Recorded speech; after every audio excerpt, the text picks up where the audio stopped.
always makes a five.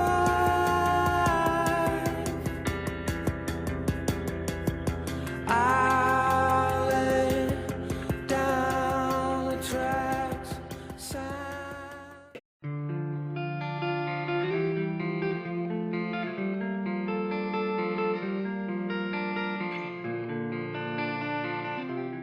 Hukum tata negara itu merupakan salah satu materi atau salah satu mata kuliah wajib yang harus diambil oleh setiap mahasiswa Fakultas Hukum, dan dia biasanya diajarkan kalau di Fakultas Hukum Unpad itu ada di semester 3. Di dalam rencana program pembelajaran ada beberapa pokok bahasan yang akan disampaikan kepada mahasiswa selama 1 semester. Biasanya pokok-pokok bahasan itu terdiri dari istilah dan pengertian, kemudian hubungan hukum tata negara dengan ilmu-ilmu kenegaraan lainnya, kemudian ruang lingkup hukum tata negara, kemudian sumber-sumber hukum tata negara, yang terdiri dari berbagai jenis sumber. Setelah itu biasanya kita akan masuk pada hubungan antara infra dan suprastruktur, di mana di dalamnya akan dibahas antara lain sistem pemerintahan, kemudian sistem pemilihan umum, kemudian juga sistem kepartaian. Dan 3 pokok bahasan yang terakhir itu biasanya berisi pengantar untuk mata-mata kuliah selanjutnya. Misalnya ada pengantar untuk mata kuliah hukum kelembagaan negara, dan pokok bahasannya itu diberi nama sebagai kelembagaan negara. Kemudian ada juga materi pengantar untuk mata kuliah hukum pemerintahan daerah. Dengan demikian pokok bahasannya akan berkaitan dengan prinsip-prinsip umum penyelenggaraan pemerintahan daerah, dan yang terakhir biasanya pengantar untuk mata kuliah hukum HAM, dan materi pokok bahasannya itu berisi mengenai hak asasi manusia dan warga negara.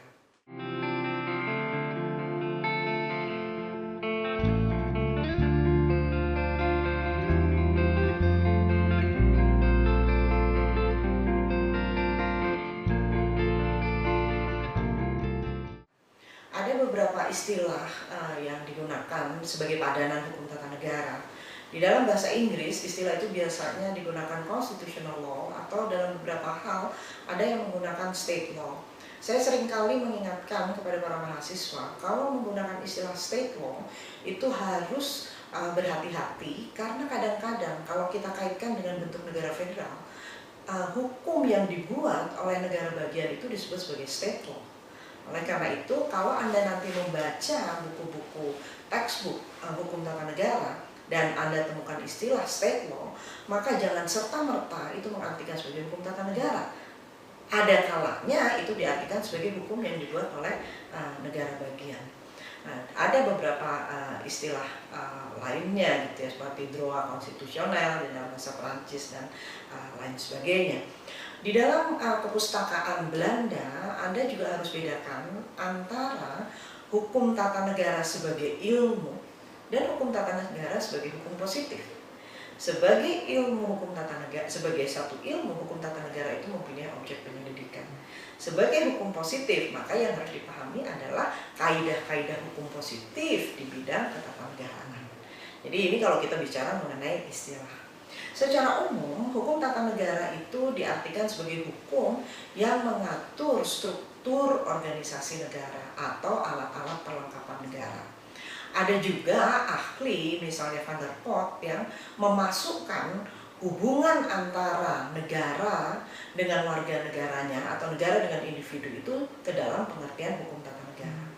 Tetapi yang menjadi persoalan itu bukan beragamnya pengertian hukum tata negara, tetapi sampai sejauh mana sesuatu kaidah itu dimasukkan sebagai hukum tata negara dan yang lainnya masuk pada hukum administrasi negara. Nah, ini yang sering menjadi perdebatan para ahli. Jadi bukan karena beragamnya pendapat mengenai hukum tata negara gitu ya.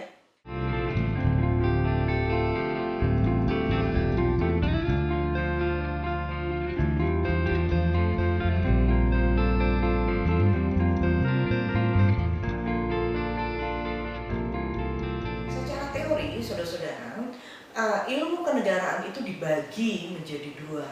Ada ilmu kenegaraan hukum dan ada ilmu kenegaraan yang non-hukum.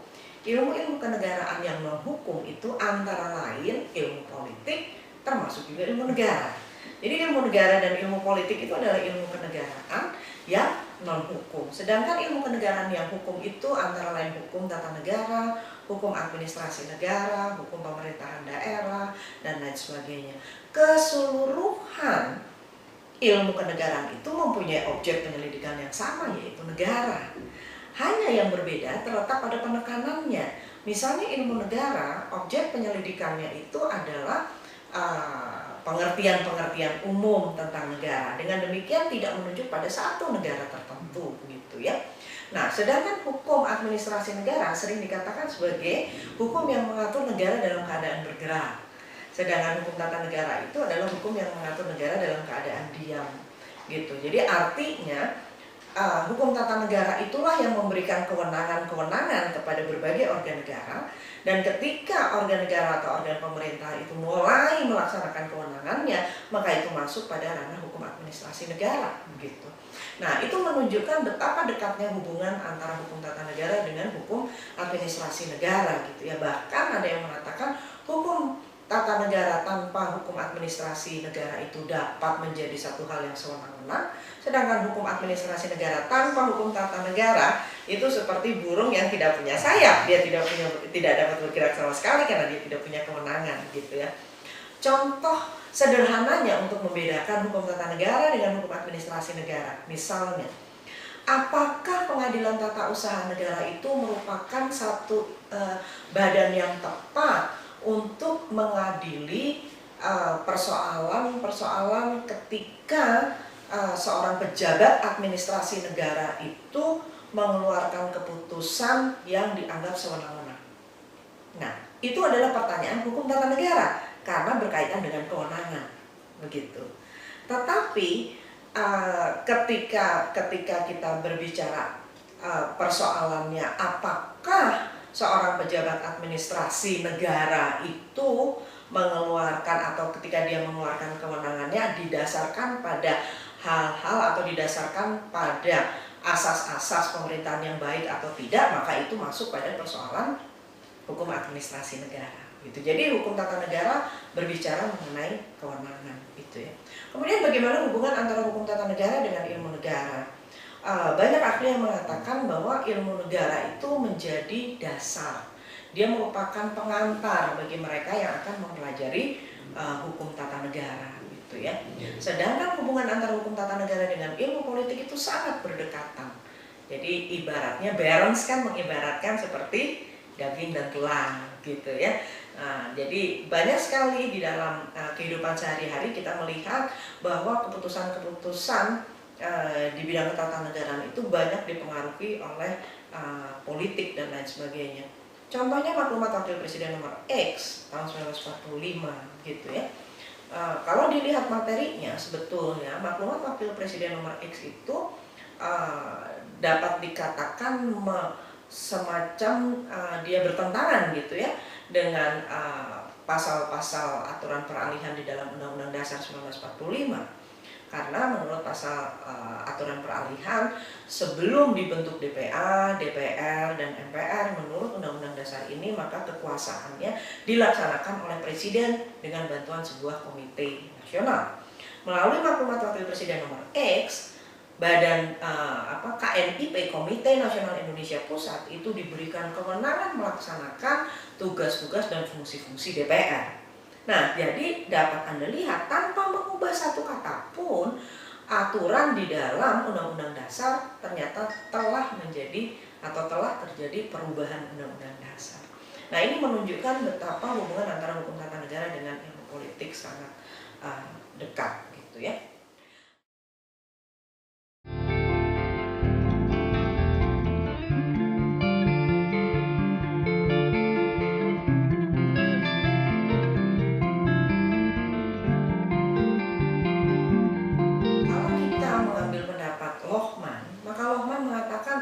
Negara itu pada dasarnya adalah organisasi jabatan, begitu.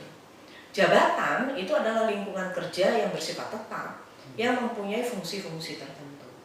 Oleh karena itu, bagi Lohman, ruang lingkup hukum tata negara itu berisi jabatan-jabatan dan terdiri dari jabatan-jabatan apa yang ada di dalam struktur ketatanegaraan tertentu, gitu ya. Kemudian siapa yang mengadakan jabatan? Bagaimana cara mengisi dengan pejabat? Apa tugasnya? Apa wewenangnya? Bagaimana hubungan antara satu jabatan dengan jabatan yang lain? Kemudian bagaimana dalam batas-batas apa jabatan-jabatan itu melaksanakan tugas dan wewenangnya? Itu kalau kita ambil pendapat dari Lohman. Jadi dia sangat berkonsentrasi pada jabatan-jabatan. Sementara pendapat dari Profesor Usep Ranawijaya dapat kita lihat itu ada 4 di dalam bukunya, itu ada 4 ruang lingkup hukum tata negara. Yang pertama struktur umum organisasi negara gitu ya. Kemudian yang kedua badan-badan kenegaraan, kemudian yang ketiga itu kurang lebih infrastruktur politik gitu ya. Kemudian yang keempat itu adalah sejarah ketatanegaraan. Nah, jadi Anda lihat dari dua pejabat ini, dari dua ahli ini, mereka mempunyai pendapat yang berbeda. Kalau Lohman kelihatannya sangat berkonsentrasi pada jabatan-jabatan kenegaraan, sedangkan Profesor Usep tidak terpaku pada jabatan-jabatan. Oleh karena itu, Anda nanti dapat pahami mengapa pokok-pokok bahasan dalam hukum tata negara itu tidak saja merujuk pada jabatan-jabatan kenegaraan, tetapi juga kita menyinggung infrastruktur politik gitu ya.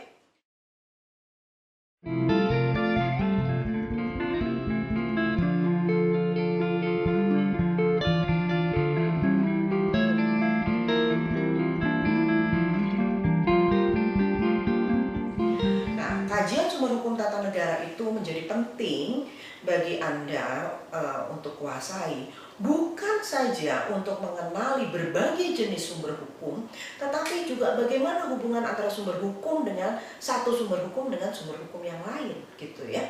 Nah, secara umum, saudara-saudara, sumber hukum tata negara itu dibagi menjadi 2, sumber hukum tata negara dalam arti material dan sumber hukum tata negara dalam arti formal. Sumber hukum tata negara dalam arti material ini berkaitan atau sebagai sumber hukum yang dilihat bukan dari bentuknya, tetapi sumber hukum yang menentukan isi dari sumber hukum formal itu, begitu ya. Nah, ini ada lagi-lagi ada perbedaan pandangan begitu antara berbagai ahli.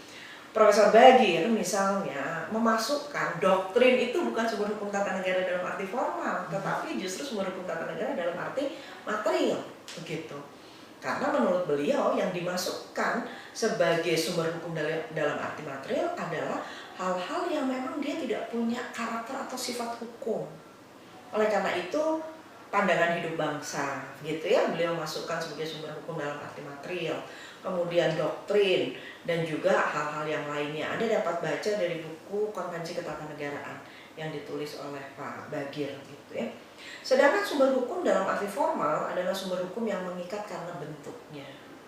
Nah, secara umum itu terdiri dari hukum tertulis yang terdiri dari undang-undang dasar, kemudian undang-undang, kemudian traktat gitu ya. Kemudian sumber hukum formal yang lainnya adalah jurisprudensi, kemudian kebiasaan ketatanegaraan, dan yang terakhir adalah doktrin. Terlepas dari perbedaan yang tadi saya kemukakan, gitu ya.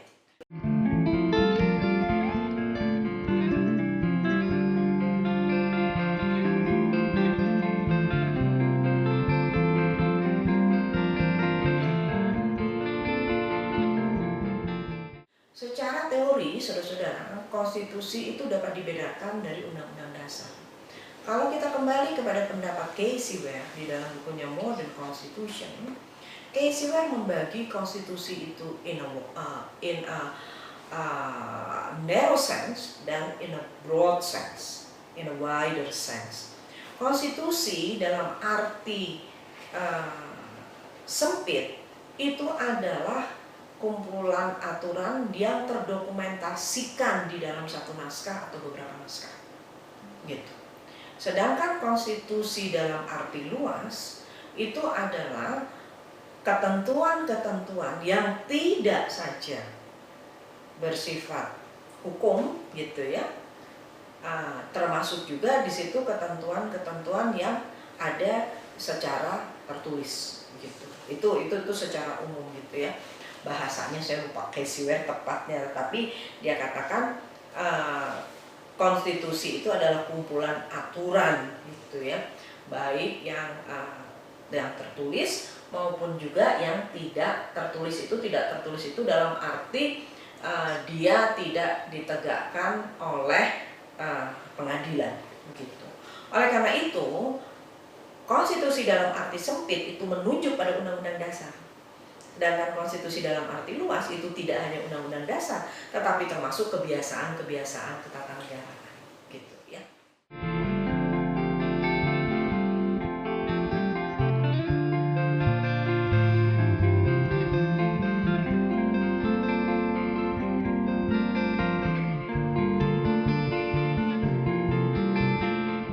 Konstitusi itu, saudara-saudara, seringkali dikatakan sebagai dasar gitu ya, aturan-aturan dasar yang digunakan dalam penyelenggaraan negara atau pemerintahan. Tetapi di dalam kehidupan sehari-hari, istilah konstitusi itu tidak selalu berkaitan dengan negara. Istilah konstitusi itu selalu berkaitan dengan organisasi.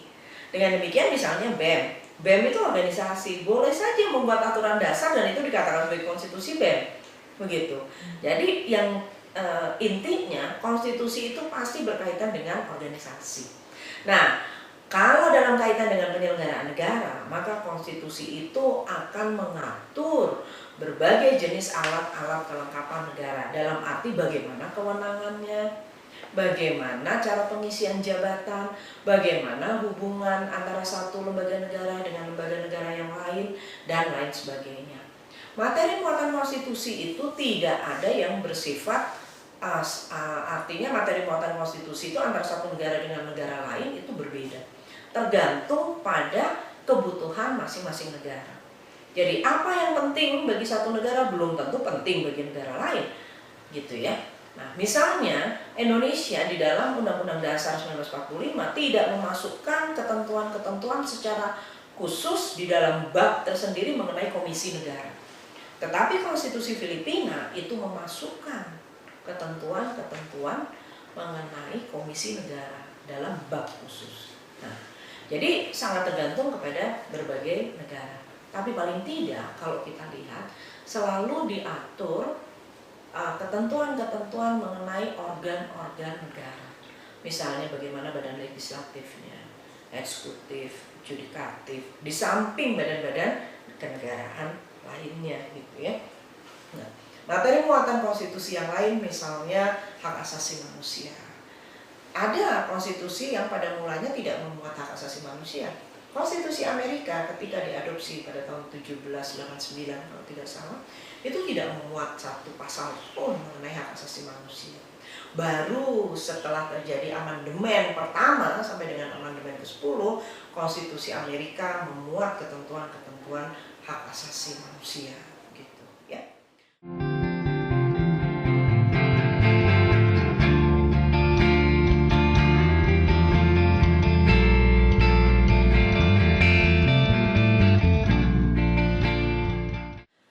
Selain konstitusi, sumber hukum yang penting juga adalah konvensi ketatanegaraan.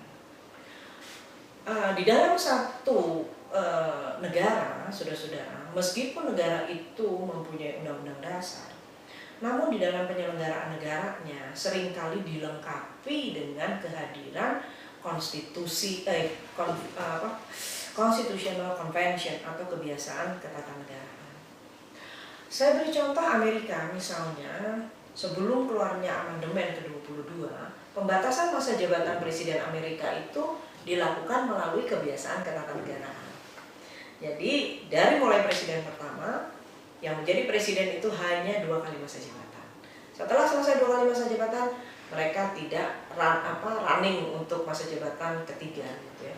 Tetapi kebiasaan itu kemudian dipatahkan oleh Franklin Delano Roosevelt karena pada saat itu dia menjadi presiden sampai 4 kali. Nah, pembatasan masa jabatan yang tidak dilakukan oleh konstitusi sebagaimana pernah dipraktekkan oleh Amerika itu dilakukan melalui kebiasaan ketatanegaraan gitu.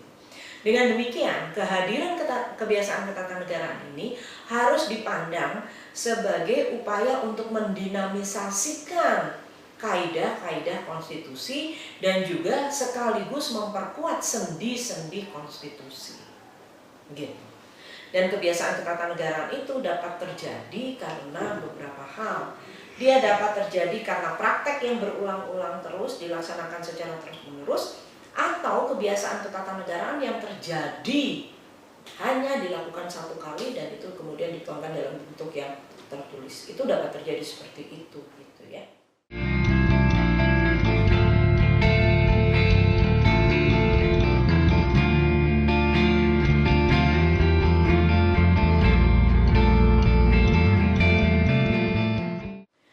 Dan yang terakhir, saudara-saudara, adalah hubungan antara infra dan suprastruktur gitu ya.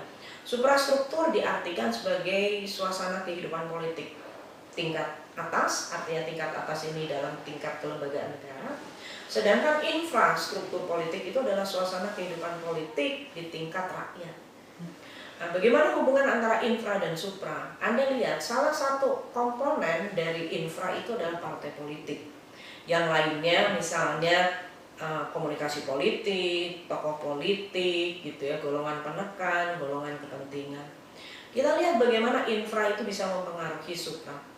Kehadiran partai politik dengan salah satu fungsinya rekrutmen politik, melakukan atau dia dapat melakukan pengisian-pengisian jabatan pada tingkat suprastruktur.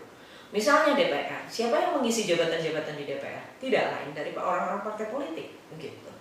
Nah, ini memperlihatkan saudara-saudara betapa infra dan supra itu mempunyai hubungan yang sangat dekat, begitu, ya.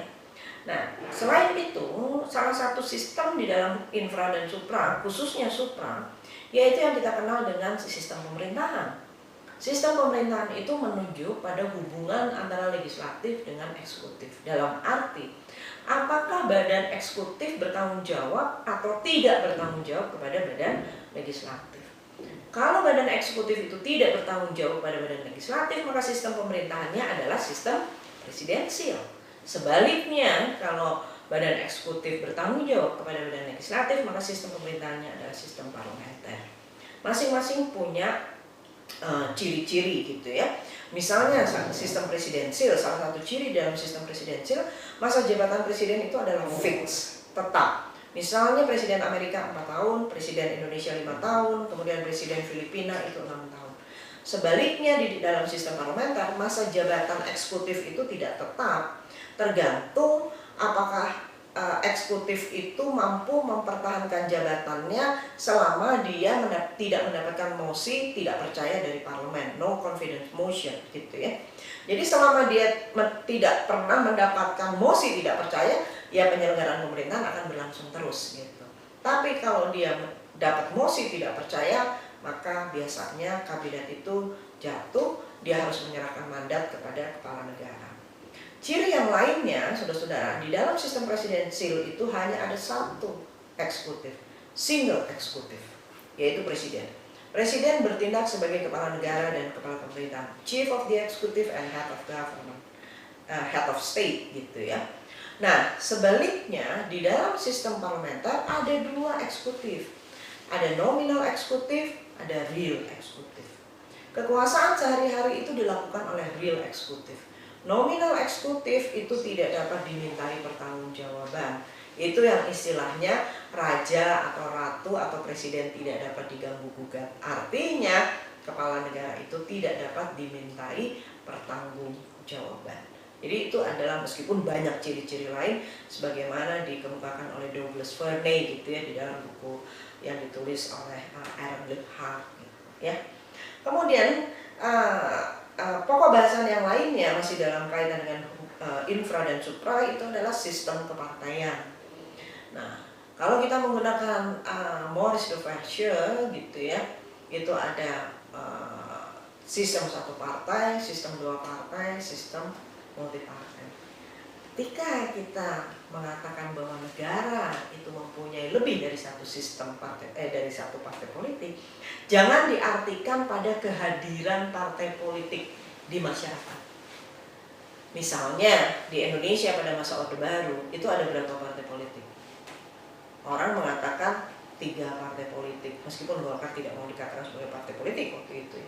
Tetapi yang dimaksudkan dengan sistem kepartaian di sini, yaitu melihat berapa jumlah partai politik dominan yang ada di Badan Perwakilan. Jadi kalau misalkan jumlah partai politik yang dominan di sana hanya ada satu partai, ya berarti sistem satu partai gitu. Jadi jangan melihat kehadiran partai politik yang ada di masyarakat, tapi patokannya adalah berapa jumlah partai politik yang dominan di Badan Perwakilan. Kalau sekarang memang tidak ada yang dominan, tetapi kan kehadirannya banyak gitu ya di Badan Perwakilan Rakyat. Demokrat dia memang tidak pemegang mayoritas, tapi kan Demokrat, Golkar, PDIP itu kan jumlah kursinya lumayan banyak gitu ya. Dan yang terakhir dari infra dan supra itu adalah sistem pemilihan umum.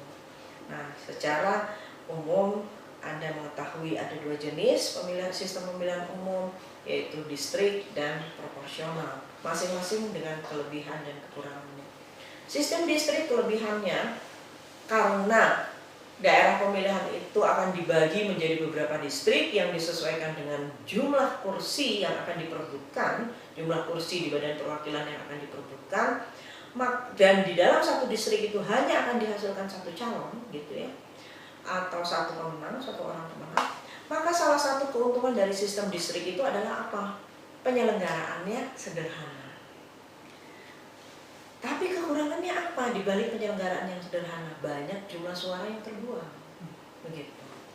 Kemudian yang kedua, kelebihan yang kedua, hubungan antara wakil dengan yang diwakilinya menjadi lebih intens begitu. Karena dia merasa mendapatkan suara yang paling banyak dari satu distrik gitu ya.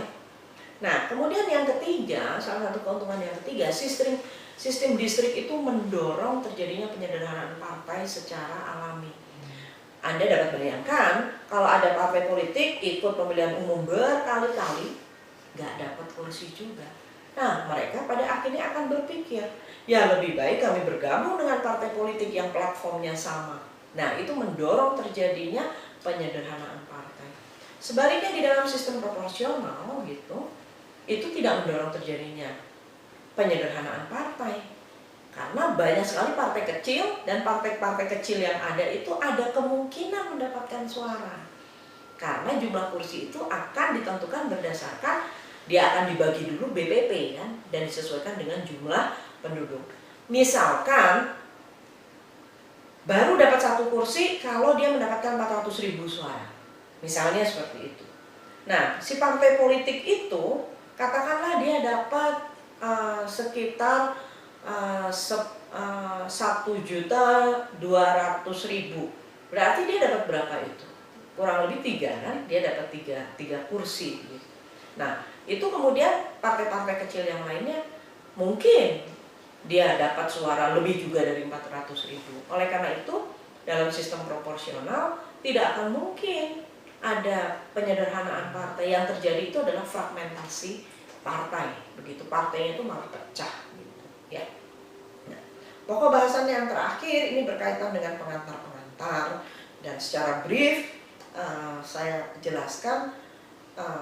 Pada dasarnya kalau kita bicara mengenai alat kelengkapan negara begitu ya, alat kelengkapan negara itu adalah organ-organ yang dimiliki oleh negara yang bertindak untuk dan atas nama negara. Sesuatu lembaga itu dikatakan sebagai alat perlengkapan negara atau bukan, itu akan dilihat dari fungsi yang dimiliki oleh badan itu. Jadi secara sederhananya begini, kalau kita pikir, kalau saya jelaskan secara runtut. Tadi saya sudah jelaskan bahwa jabatan itu adalah lingkungan kerja yang bersifat tetap yang memiliki fungsi-fungsi tertentu. Jabatan itu sangat abstrak. Untuk menjadikannya lebih konkret, maka jabatan itu perlu orang untuk menjalankan jabatan. Orang itulah yang disebut sebagai pejabat.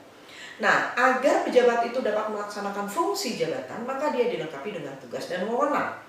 Begitu. Nah, agar dia dapat dilihat apakah melaksanakan tugas dan wewenang dengan baik, maka si pejabat itu dilengkapi dengan hak dan kewajiban. Jadi harus dipahami, fungsi itu biasanya melekat pada jabatan, tugas, wewenang, hak kewajiban melekat pada pejabatnya. Begitu.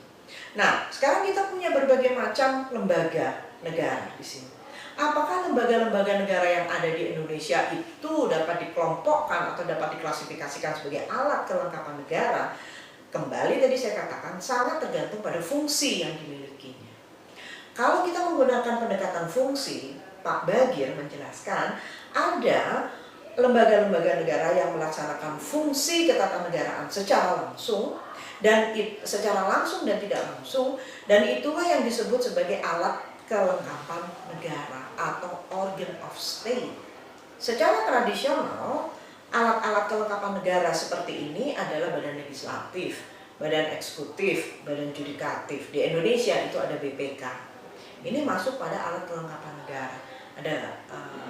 Kemudian ada lembaga-lembaga lain yang sebetulnya dia melaksanakan fungsi administrasi. BI misalnya, KPU, meskipun diatur di dalam Undang-Undang Dasar, tapi dalam pandangan Pak Bagir tidak dapat dimasukkan sebagai alat kelengkapan negara. Karena dilihat dari fungsinya sebetulnya dia fungsi administrasi negara. Kejaksaan misalnya, kejaksaan itu bukan alat kelengkapan negara. Fungsinya itu sebetulnya derivasi dari fungsi yang dimiliki oleh eksekutif. Kemudian ada lembaga yang melaksanakan fungsi auxiliary, itu yang kita sebut sebagai auxiliary bodies. Dia merupakan lembaga penunjang. Nah, lembaga penunjang ini biasanya adalah lembaga-lembaga yang menunjang alat-alat kelengkapan negara tadi. Komisi Yudisial itu dalam pandangan saya adalah auxiliary bodies. Dia yang membantu Mahkamah Agung, Mahkamah Konstitusi, gitu ya. Dan yang terakhir adalah lembaga-lembaga yang bersifat ad hoc sementara. Nah, itu kelembagaan negara.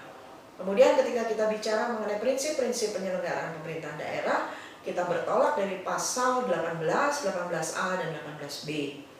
Salah satu prinsip yaitu bahwa asas-asas yang digunakan dalam penyelenggaraan pemerintahan itu adalah asas otonomi dan tugas pembantuan. Kemudian juga kepala daerah dipilih dengan cara yang demokratis. Demokratis sebetulnya tidak harus selalu dibaca pemilihan langsung, gitu ya. Kemudian negara itu juga mengakui dan menjamin hak-hak asal usul daerah yang bersifat istimewa. Termasuk juga negara itu mengakui masyarakat hukum adat, gitu ya, sepanjang masyarakat hukum adat itu masih hidup dan tidak bertentangan dengan negara kesatuan Republik Indonesia. Hubungan antara pusat dan daerah itu terdiri dari 4 dimensi. Yang pertama adalah hubungan kewenangan, kemudian hubungan keuangan, hubungan pengawasan, dan yang terakhir adalah hubungan organisasi. Kemudian pokok bahasan mengenai hak asasi manusia dan warga negara, saudara-saudara, mengapa warga negara itu menjadi penting dibahas? Karena kalau kita kembali kepada syarat berdirinya negara, meskipun tidak dikatakan sebagai negara, warga negara, tapi di situ dikatakan sebagai penduduk, a defined population atau population, gitu ya. Nah, jadi warga negara ini menjadi penting bagi berdirinya suatu negara, gitu. Sebagai dan kewarganegaraan itu dipandang sebagai keanggotaan, membership dari suatu negara. Karena dia menjadi anggota dari negara, maka hubungan dia dengan hubungan negara itu adalah hubungan yang bersifat timbal balik. Apa yang menjadi hak warga negara menjadi kewajiban negara untuk memenuhi, apa yang menjadi hak negara menjadi kewajiban warga negara untuk memenuhi. Nah, kita tahu ada hak-hak warga negara, kita juga yang biasanya itu dijamin di dalam Undang-Undang Dasar, namun kita juga mengetahui ada yang namanya hak asasi manusia.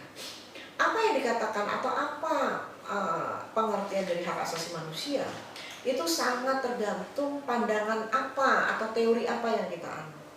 Kalau kita menganut teori hukum alam, maka kita akan mengatakan bahwa hak itu adalah sesuatu yang melekat pada diri kita karena kita adalah manusia, gitu ya.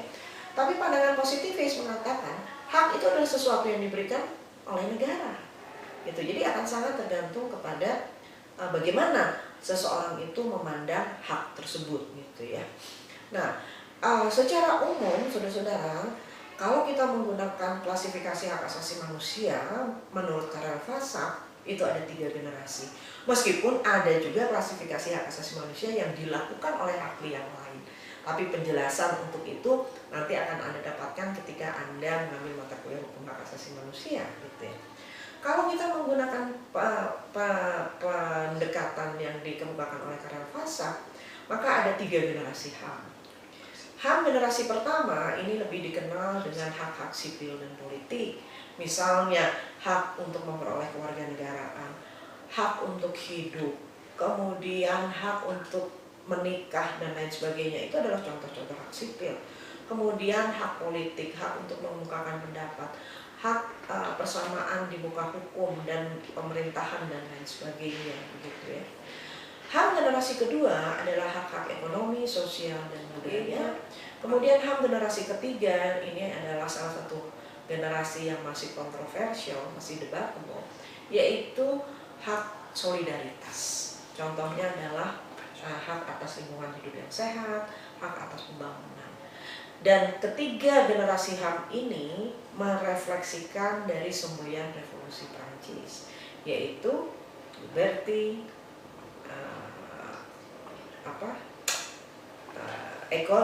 liberty, equality ya, and fraternity, kemerdekaan, persamaan dan persaudaraan. Itulah kurang lebih pokok-pokok bahasan yang ada di dalam hukum tata negara. Selamat belajar, semoga Anda sukses nanti di ujian akhir semester.